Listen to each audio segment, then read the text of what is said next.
Welcome dear e sports lovers, कैसे हैं आप सभी। आपका स्वागत है एक बार फिर से टॉक ई स्पोर्ट की नो योर फाइनलिस्ट सीरीज में। इस सीरीज में हम BMPS 26 ग्रैंड फाइनल्स में पहुंच चुकी टीम्स की जर्नी, स्ट्रेंथ्स, वीकनेस और टाइटल्स चांस कितना है उसके बारे में बात कर रहे हैं। Victoria Summers, 8-Bit, Vashishtha esports, divine gaming, orangutan और 7 गॉड ई स्पोर्ट्स के बारे में बात कर चुके हैं। और अब बारी है दोस्तों एक ऐसी टीम की जो शायद इंडियन BGMI ई स्पोर्ट्स की सबसे अग्रेसिव लाइनअप्स में एक नजर आ रही है। हम बात कर रहे हैं रेवेनेंट एक्सिस पार्क की।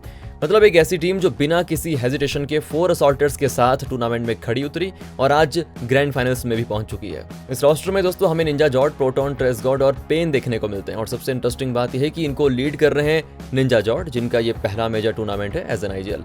और पहले ही इवेंट में टीम को ग्रैंड फाइनल्स तक पहुंचाना अपने आप में एक बहुत बड़ा अचीवमेंट होता है। BMPS 26 से शुरू होने से पहले दोस्तों रेवेनेंट एक्सिस पार्क ने एक ऐसा डिसीजन लिया था जिसने काफी लोगों को सरप्राइज कर दिया था।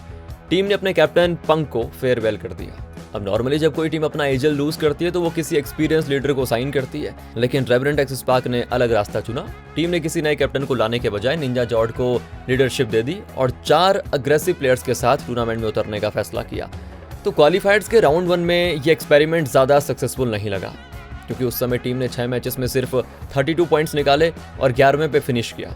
रेलीगेशन से तो बच गया, लेकिन परफॉर्मेंस इतनी इंप्रेसिव नहीं थी। लेकिन राउंड 2 में टीम ने दोस्तों कमबैक किया और 49 पॉइंट्स के साथ तीसरा स्थान हासिल किया। उसके बाद राउंड 3 में 67 पॉइंट्स के साथ सेकंड प्लेस फिनिश, और ये दिखा दिया उन्होंने कि उनके पास फायर पावर की कोई कमी नहीं है। हालांकि राउंड 4 में टीम फिर से स्ट्रगल करती हुई नजर आई और 13वां प्लेस फिनिश कर दिया। तो इस वजह से डायरेक्ट ग्रैंड फाइनल्स क्वालिफिकेशन उनसे छूट गई और उन्हें सेमीफाइनल्स का रास्ता अपनाना पड़ा। अब यहाँ सेमीफाइनल्स की कहानी भी दोस्तों कुछ ऐसी ही रही। टीम ने डिसेंट शुरुआत की और पहले दिन 28 पॉइंट्स लेकर 9th प्लेस पे फिनिश किया, और फिर दूसरे दिन टीम 7th प्लेस पे पहुंच गई, लेकिन टॉप 6 क्वालिफिकेशन के लिए काफी नहीं था ये। फिर तीसरे दिन टीम का परफॉर्मेंस और नीचे चला गया। जिस टीम के पास पहले 9 मैचेस के बाद 59 पॉइंट्स थे, उसने अगले 3 मैचेस में सिर्फ 17 पॉइंट्स निकाले और स्टैंडिंग्स में 13वां प्लेस हासिल किया। तो उस वक्त तो ये लग रहा था कि रेवेनेंट एक्सिस पार्क को लास्ट चांस खेलना पड़ेगा, लेकिन यही दोस्तों वो मोमेंट था जहां उन्होंने अपनी असली पहचान दिखाई। लास्ट 4 मैचेस में टीम ने 60 पॉइंट्स निकाले और स्टैंडिंग्स में 13वें से सीधे तीसरे पे आ गए दोस्तों। इतनी बड़ी जंप मार दी, क्वालिफिकेशन भी मिल गया और BMPS 26 के सबसे मेमोरेबल कमबैक्स में एक गिना जाने लग गया। और एक क्वालिफिकेशन भी किसी नॉर्मल मैच में नहीं आया।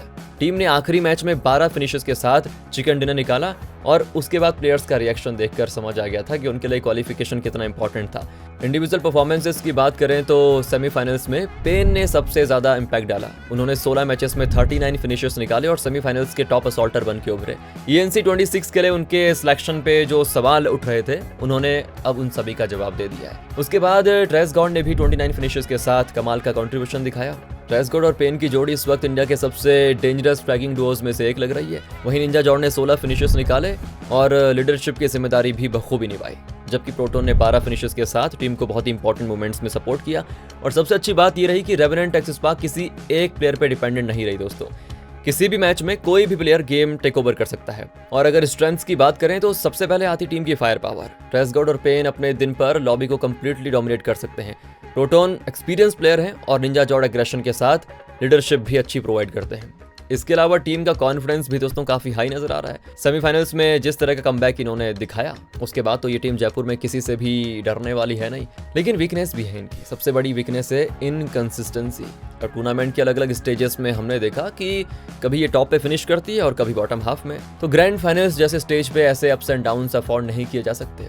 दूसरी वीकनेस है एक्सपीरियंस। निंजा जॉर्ड का ये पहला ग्रैंड फाइनल्स होगा एज एन IGL और लैन प्रेशर बिल्कुल अलग लेवल का होता है।